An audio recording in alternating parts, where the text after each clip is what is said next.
Hello students, good morning. मैं आपकी Shweta ma'am.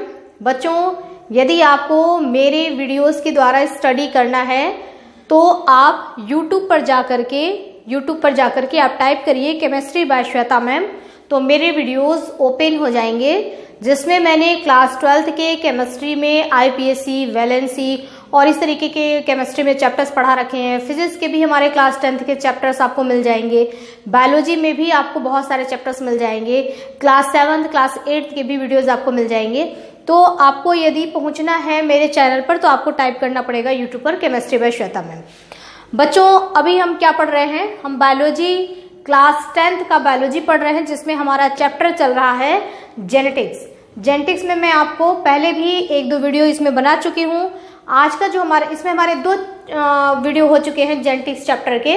आज मैं आपको इसमें जो हमारा टॉपिक जो हम कवर करेंगे आज वो है हमारा फिनोटाइप। फिनोटाइप क्या होता है, जीनोटाइप क्या होता है, डोमिनेंट कैरेक्टर्स क्या होते हैं, रिसेसिव कैरेक्टर्स क्या होते हैं, monohybrid cross, dihybrid cross, trihybrid cross, polyhybrid cross, test cross, back cross और रेसिप्रोकल क्रॉस।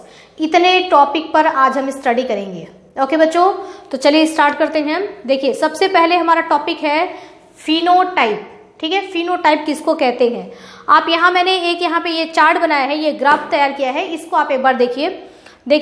रेड फ्लावर हमने लिया, ठीक है, रेड फ्लावर और व्हाइट फ्लावर। एक हमने फ्लावर इसमें से लिया है मेल और एक फ्लावर हमने ले लिया फीमेल। ठीक है, मेल जो फ्लावर होते हैं, मेल प्लांट, उसको हम इस तरीके से उसको रिप्रेजेंट करते हैं। ठीक है, ये सिंबल होता है मेल प्लांट का।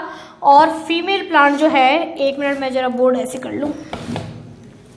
और जो बच्चों हमारा फीमेल प्लांट होता है, फीमेल प्लांट को हम इस तरीके के सिंबल से ये ऐसे सर्कल बनाकर ऐसे सर्कल बनाते हैं और उसके नीचे ऐसे प्लस का साइन देते हैं। ये इस तरीके से फीमेल प्लांट को शो किया जाता है और मेल प्लांट को इस तरीके से हम शो करते हैं। ठीक है, एक सर्कल बना करके उसके ऊपर एरो। तो हमने एक ऐसा पी प्लांट लिया है। आपको पता है कि ग्रेगर जॉन मेंडल ने अपने एक्सपेरिमेंट के लिए जो उन्होंने प्लांट सेलेक्ट किया था, वो प्लांट क्या था? वो था पी प्लांट। ठीक है, यानी कि मटर का पौधा। तो मटर के पौधे में उन्होंने एक ऐसा मटर का पौधा लिया जिसमें जो फ्लावर उस मटर के पौधे के थे वो रेड कलर के थे। ठीक है, और रेड कलर को यहाँ पर जो एलील हमने कल पढ़ा था, यानी कि फैक्टर, जो एलील यहाँ पर हम शो करेंगे वो कैपिटल आर से इन्होंने शो किया। ठीक है, उसके बाद व्हाइट, उन्होंने दूसरा एक प्लांट लिया जिसमें कि व्हाइट कलर के फ्लावर थे और इसके एलील को स्मॉल आर से इन्होंने रिप्रेजेंट किया। ठीक है, ये हमारे हो गए पेरेंट्स, है ना। एक हमने पेरेंट्स लिया कि ऐसा फ्लावर हमने लिया जिसका कलर रेड था, ऐसा प्लांट ले लिया। दूसरा हमने ऐसा प्लांट लिया जिसके फ्लावर क्या है? व्हाइट कलर के हैं, और ये दोनों क्या है? पेरेंट्स है। तो ये जनरेशन जो है होगा हमारा ये हमारा पेरेंटल जनरेशन कहलाएगा। ओके बच्चों, अब इन्होंने क्या किया कि इन दोनों के बीच में क्रॉस करवाया। आप सोचते हैं कि क्रॉस करवाने, देखिए ये जो इन्होंने बताया, ये इन्होंने स्टैटिकल एनालिसिस, इन्होंने ऐसा ये इस्तेमाल किया था हमको समझाने के लिए, जो ये इस तरीके से क्रॉस करके बता रहे हैं, ताकि हम बहुत ही इजीली समझ सकें कि उन्होंने यहाँ पर किस तरीके से एक्सपेरिमेंट किया था, किस तरीके से काम किया था।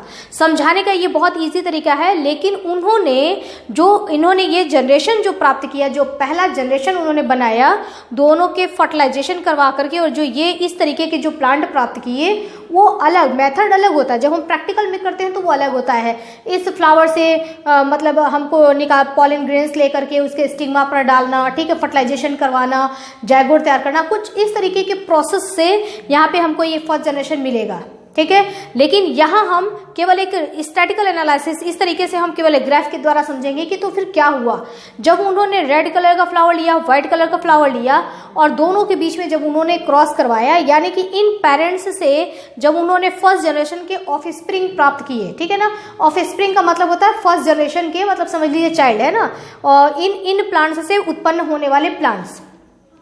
तो उन्होंने फर्स्ट जनरेशन में जो उन्होंने प्लांट्स प्राप्त किया उसमें क्या दिखा कि सारे के सारे जितने भी प्लांट्स मिले सबके जो कलर था फ्लावर का वो सारा रेड कलर का था। यानी जितने पौधे हैं सब रेड कलर के फ्लावर वाले ही पौधे उनको मिले। तो उनके दिमाग में ये आने लगा कि मैंने तो एक लाल लिया था और एक सफ़ेद लिया था, ठीक है, 2 लिया था, तो ये पिंक होना चाहिए, लेकिन ये पिंक ना हो करके ये जो है ये रेड कलर का कैसे हो गया। अगर रेड और वाइट का मिक्सअप होगा तो जो जनरेशन आएगा, जो फ्लावर बनेगा वो पिंक होना चाहिए, और यहाँ पर रेड कलर का फ्लावर है। तो इन्होंने ये कहा कि जरूर इसमें वाइट कलर छुपा होगा, ठीक है, छुपा होगा। ये उन्होंने केवल सोचा, सोचने के बाद आगे फिर इन्होंने एक्सपेरिमेंट किया, और एक्सपेरिमेंट करने के बाद जो इन्होंने सोचा था वो बिल्कुल सही हो गया, है ना, पता पड़ गया कि हाँ वाकई इसमें वाइट कलर के जीन छुपे हुए थे, ठीक है। तो इनसे कलर करने, इनसे क्रॉस करवा करके इनको मिला कैपिटल आर स्मॉल आर, ठीक है। इसमें से हमने एक आर, इसमें से एक आर लेकर के हमने एक जोड़ा बनाया एलील का, यानी कि जो पौधे मिले उस पौधों में इन्होंने बताया कि इस तरीके का कॉम्बिनेशन होना चाहिए, है ना, जो क्रोमोसोम होंगे, जो जोड़े के क्रोमोसोम होंगे, जो एलील होंगे वो कैपिटल आर और स्मॉल आर इस तरीके के होने चाहिए। और ये हो गया हमारा F1 जनरेशन, ठीक है, हमारा फर्स्ट जनरेशन ये हो गया। और सारे के सारे फ्लावर कैसे थे, कलर क्या था उनका, रेड कलर था, ठीक है।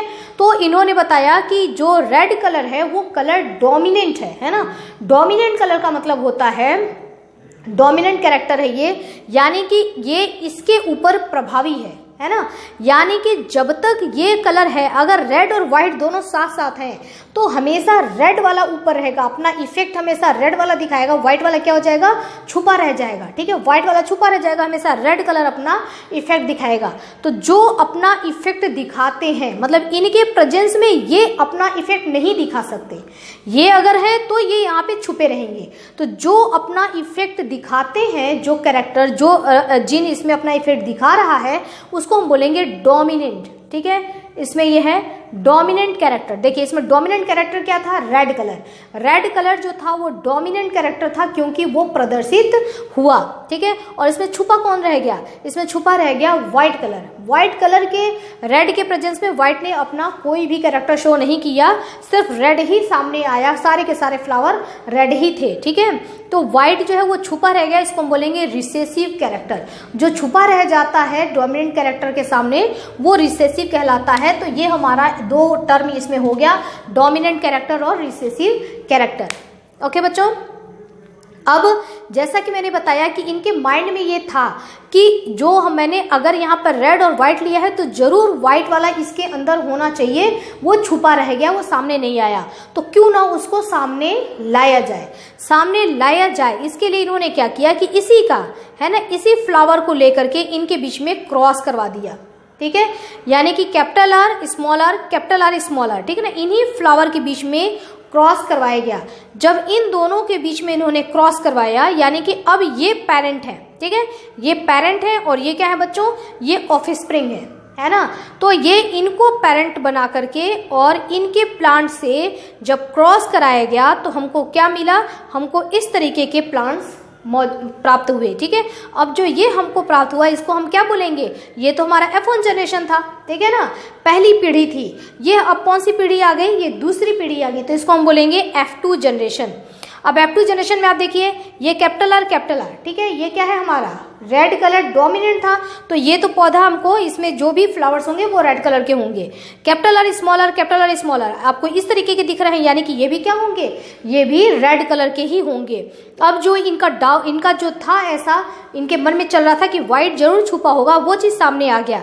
यहाँ पर स्मॉल आर यानी कि कुछ पौधे ऐसे दिखे जिसमें कि व्हाइट कलर के फ्लावर थे, ठीक है ना, यहाँ पे व्हाइट कलर का फ्लावर मिल गया, यानी कि ये चीज जो उनके माइंड में था वो चीज यहाँ पर सामने आ गया, ठीक है।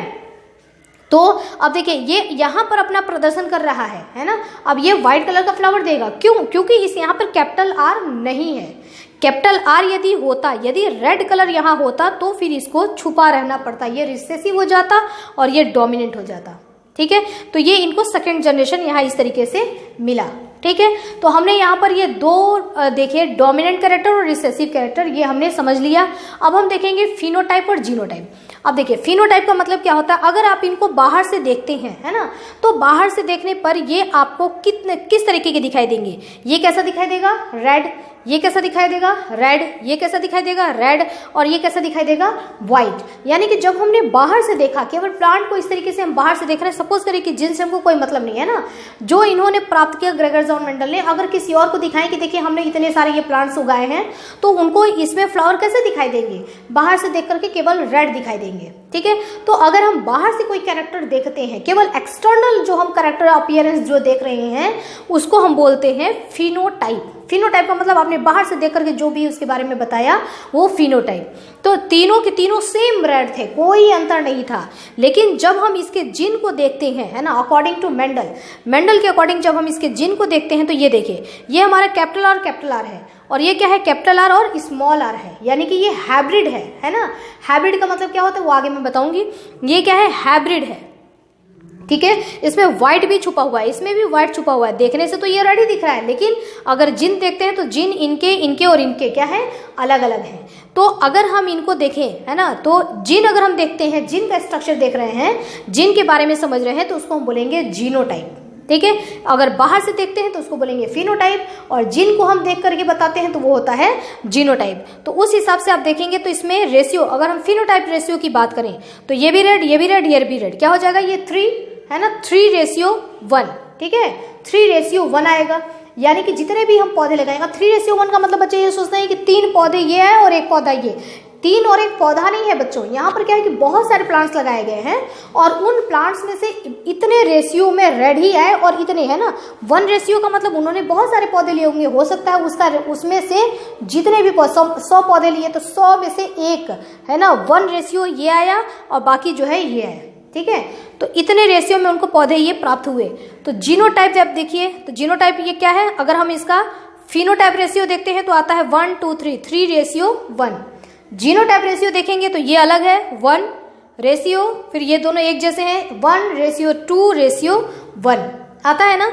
तो अगर हम फिनोटाइप की बात करें तो फिनोटाइप कैसा इनको मिला 3:1, और जीनोटाइप कैसे मिल रहा है इनको 1:2:1। ठीक है। तो यहाँ पर रेशियो चेंज हो रहा है, इसी को हम बोलते हैं फिनोटाइप, मतलब एक्सटर्नल जो अपीयरेंस दिख रहा है, और जीनोटाइप जो है जिन का, है ना, अगर हम जिन का स्ट्रक्चर देखते हैं, जिन का स्टडी करते हैं, उसको हम बोलते हैं। ठीक है। तो हमारे ये 1 2 3 4 4 टॉपिक हमारे यहाँ पे डन हो गया। नेक्स्ट बच्चों, मोनो हाइब्रिड क्रॉस। देखिए मोनो हाइब्रिड क्रॉस का मतलब होता है, मोनो मीन्स होता है 1, डाई मीन्स होता है 2, ट्राई मीन्स होता है 3, और 3 से ज्यादा। वैसे तो 4 को बोलते हैं टेट्रा, 5 को बोलते हैं पेंटा, 6 को बोलते हैं हेक्सा, लेकिन इतना नहीं लेके चल रहे हैं हम, 3 तक तो ले रहे हैं ट्राई, और 3 के ऊपर अब जितने भी होंगे कैरेक्टर्स उसको हम बोलेंगे पॉली।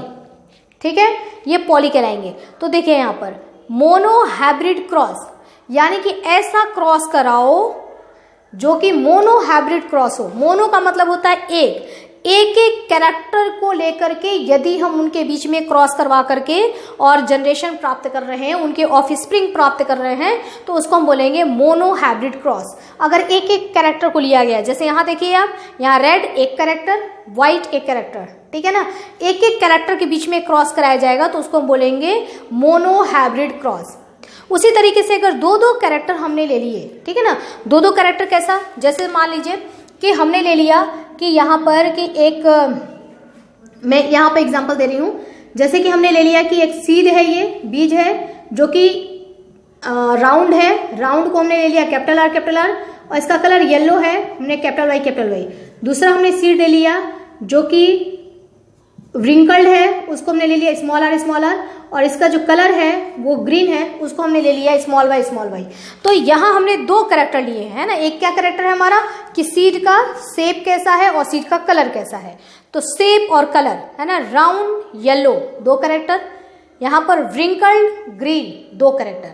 जब 2 कैरेक्टर लेकर के इनके बीच में क्रॉस कराते हैं तो उसको बोलते हैं डाई हाइब्रिड क्रॉस, जिस तरीके से एक एक कैरेक्टर लिया हमने, क्रॉस कराया, मोनोहाइब्रिड क्रॉस। यहाँ दो लेंगे, क्रॉस कराएंगे तो डाई हाइब्रिड क्रॉस।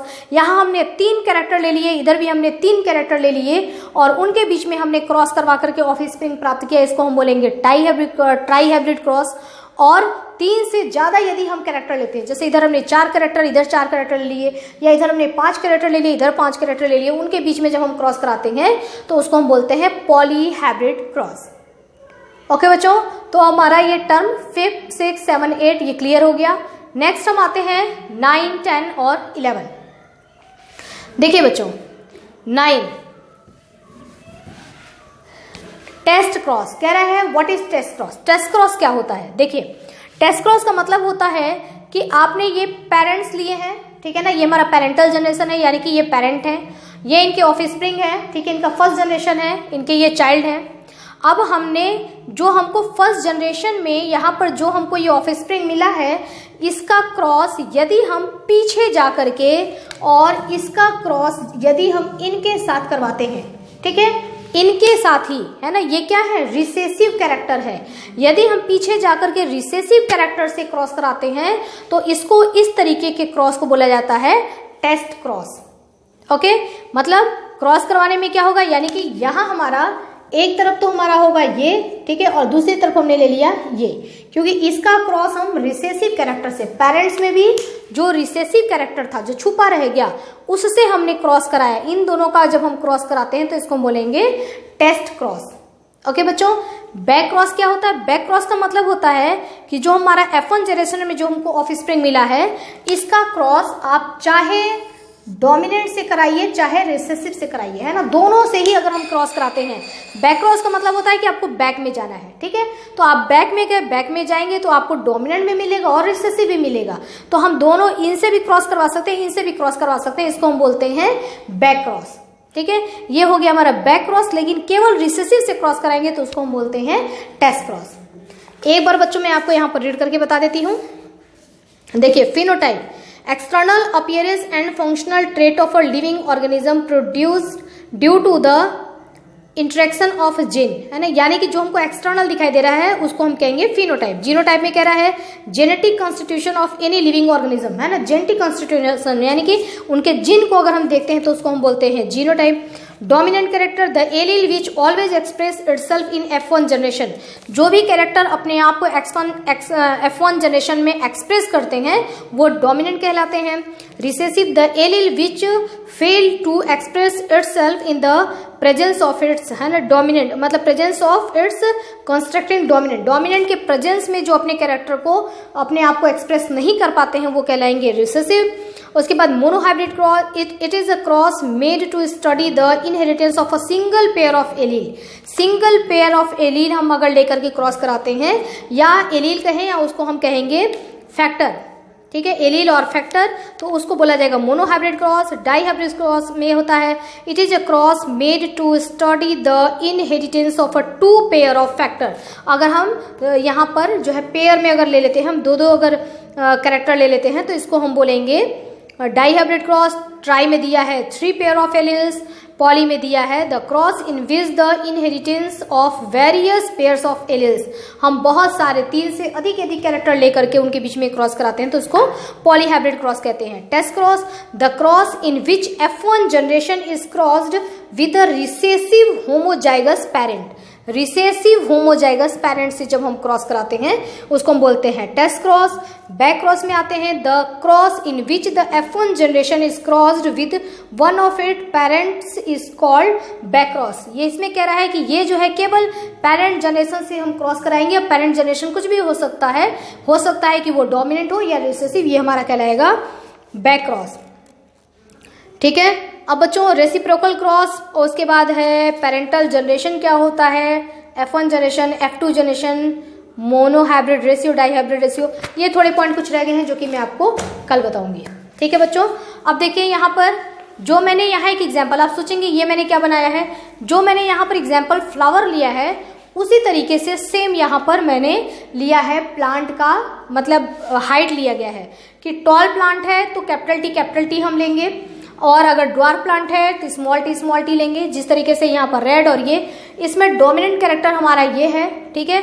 तो हमको फर्स्ट जनरेशन में जो प्लांट मिलेंगे सारे के सारे जो हमको F1 जनरेशन में मिले वो सब के सब क्या मिले, टॉल प्लांट मिले, सब लंबे प्लांट थे, ठीक है। क्योंकि टॉल यहाँ पर क्या है, डोमिनेंट कैरेक्टर है और ड्वार्फ क्या है, वो रिसेसिव कैरेक्टर है। वापस इसका क्रॉस इसी में जब आप कराएंगे इसी तरीके से तो हमको फिर रेशियो आपको ऐसे ही मिलेगा, हमको फिनोटाइप रेशियो मिलेगा 3:1 का और जीनोटाइप रेशियो मिलेगा 1:2:1 का, ठीक है बच्चों। तो इस तरीके से हमने आज यहाँ तक ही कंप्लीट कर लिया। आगे कंटिन्यू करेंगे बेटा हम लोग कल, और उसके बाद हमारा रह जाएगा मेंडल्स लॉ ऑफ इनहेरिटेंस, यानी कि मेंडल्स के तीनों हम लोग लॉ पढ़ेंगे, ठीक है। तीनों नियम उसके बाद इस चैप्टर में है, और उसके बाद importance of Mendel's law of inheritance है ना, इन्होंने जो ये नियम दिया इससे हमको क्या क्या फायदा है, इसका क्या इंपॉर्टेंस है, क्या महत्व है, उसके बारे में जानेंगे, ठीक है बच्चों। तो आज के लिए इतना ही, स्टडी करते रहिए। ओके बच्चों, हैव अ नाइस डे।